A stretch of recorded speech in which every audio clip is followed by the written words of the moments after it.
Okay, backing vocals, background vocals.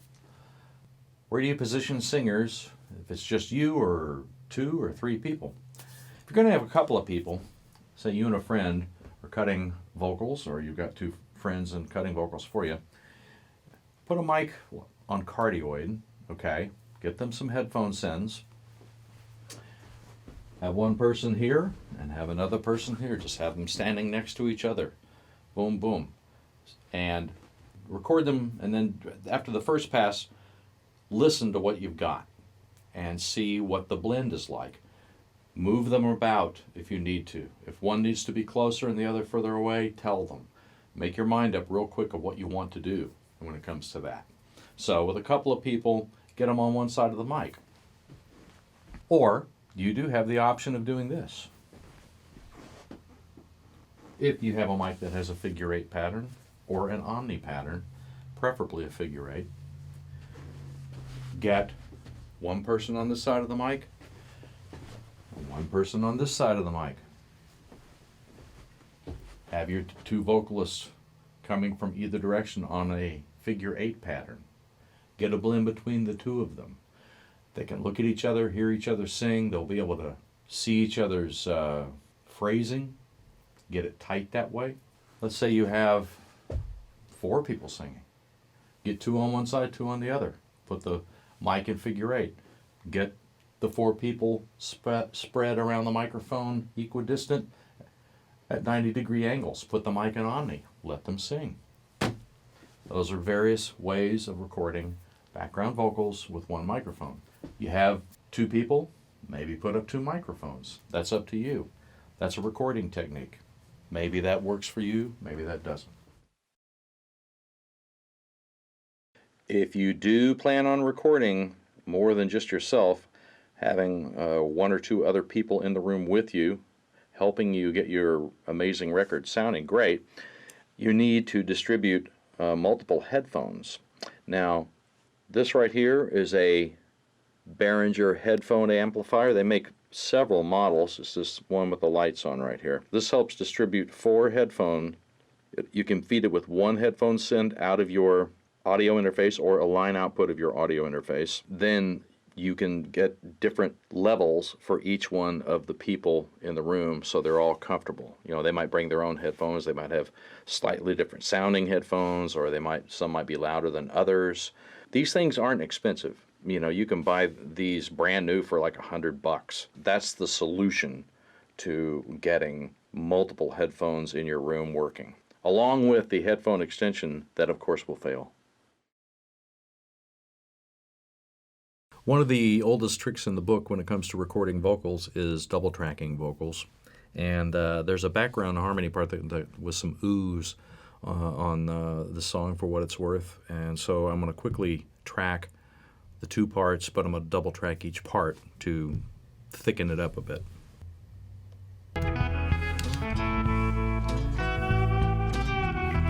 What a field day for the heat. 1,000 people in the All right, lay down another track real quick. field day for the heat. 1,000 people in the All right, now we'll do the lower part. Ooh, that's right. field day for the heat. 1,000 people in the All right, let's double that one. what a field day for the heat. 1,000 people in the Okay, now we get a blend of that.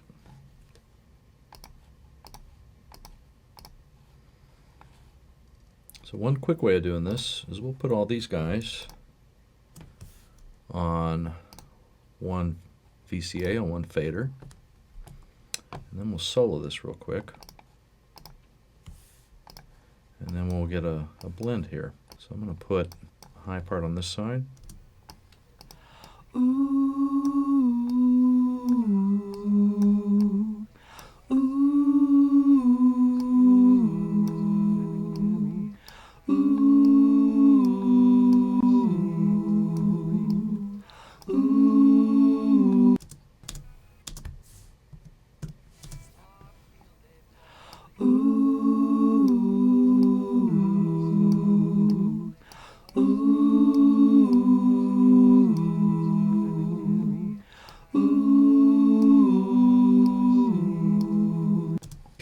let's see if we can get that put into the song. What a field day for the heat. 1,000 people in the street, singing songs and a carrying signs. Mostly say hooray for our side. Think it's time we stop. Okay, so that's double tracking to get that chorusing effect, that natural chorusing effect. Choruses come from choirs, choruses. What you can also do here, which I would do, and I am going to do, we'll take these 4 right here. We'll make a bus off of these channels. And on that bus, let's put a little EQ.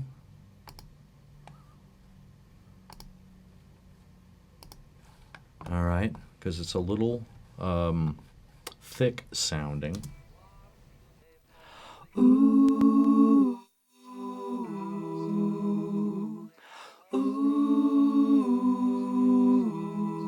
There you go. See, it takes out some of that wooliness out of there. What a field day for the heat. 1,000 people in the street, singing songs and a carrying.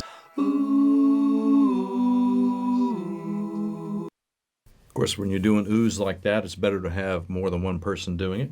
Get a little bit better variety in there. Anyway, but that's double tracking and the effect of double tracking.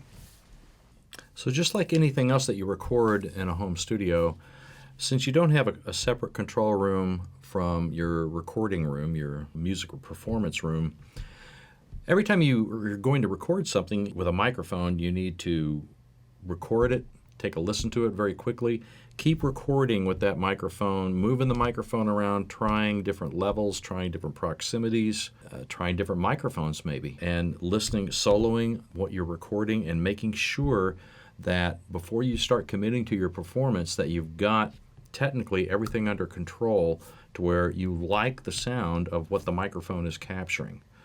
That way you can forget about the technical aspect of it and then start concentrating on your performance and getting a nice take that you can be happy for people to hear.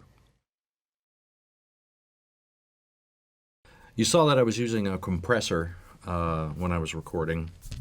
Real simple compression. A little bit of gentle compression. I always use it. It just seems to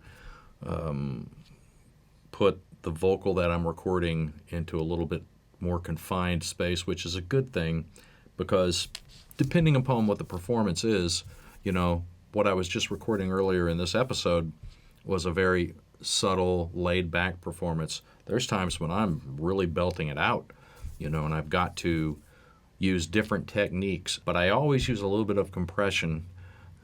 If you use too much, though, just like anything else, while you're recording, if you use too much signal processing, and compression is signal processing, then you're stuck with it. You might have a great performance and then later on realize, oh my God, I used too much compression, or oh my goodness, I had the mic preamp up too hot and it's actually distorting in a couple of spots and I didn't know that while I was recording. You have to be aware of your signal processing while you're recording. A little bit of compression is always a good thing. I'm going to have an episode about compression coming up pretty quickly here. So we'll get into the details of that. All right, microphones for vocal recording. We use 2 microphones in this episode, a Rode NT2 that's not even made anymore, but it's a microphone that was about $600 20 years ago. For $600 these days, you can find some great large diaphragm microphones. Audio-Technica makes really nice microphones. They have an AT2050 it's like $300. I've never recorded with one, but very, very great reviews that I've read. So that's an AT2050. If you're up in the realm of wanting to spend more bucks, if you think you got a great voice and you want to capture it really well, if you're willing to spend about $700, Audio-Technica makes an AT4050, 4050 microphone. If you're getting up in the area of $700, you're getting to where you can afford to buy a Neumann microphone. They make a TLM 102. It's a cardioid large condenser microphone, which is what you're going to be using most of the time anyway. Beautiful sounding microphone. Really, really, I've worked with them before. They're just truly great sounding microphones. Neumann makes excellent microphones. I mentioned Shure. The second mic we were using today was a Shure microphone. It was an SM7. So Shure and Audio-Technica you can't go wrong with their microphones. If you find one that suits your needs and is within your budget, don't be afraid to purchase from these two manufacturers. Well, I guess the secret is out now why Rusty Smith did not become a professional singer and instead became a recording engineer. Easier on me and on everybody else. The next episode, we're going to delve into the basics of plugins. I talked about this earlier. Plugins are the most fun aspect of this whole thing of digital audio workstations. They can do so many different things. I'll go over the different types of plugins. You can look in your DAW that you have and see what came with your DAW, and maybe you might think, well, maybe some third-party plugins would do well. There's all sorts of companies that make plugins, and they are very innovative.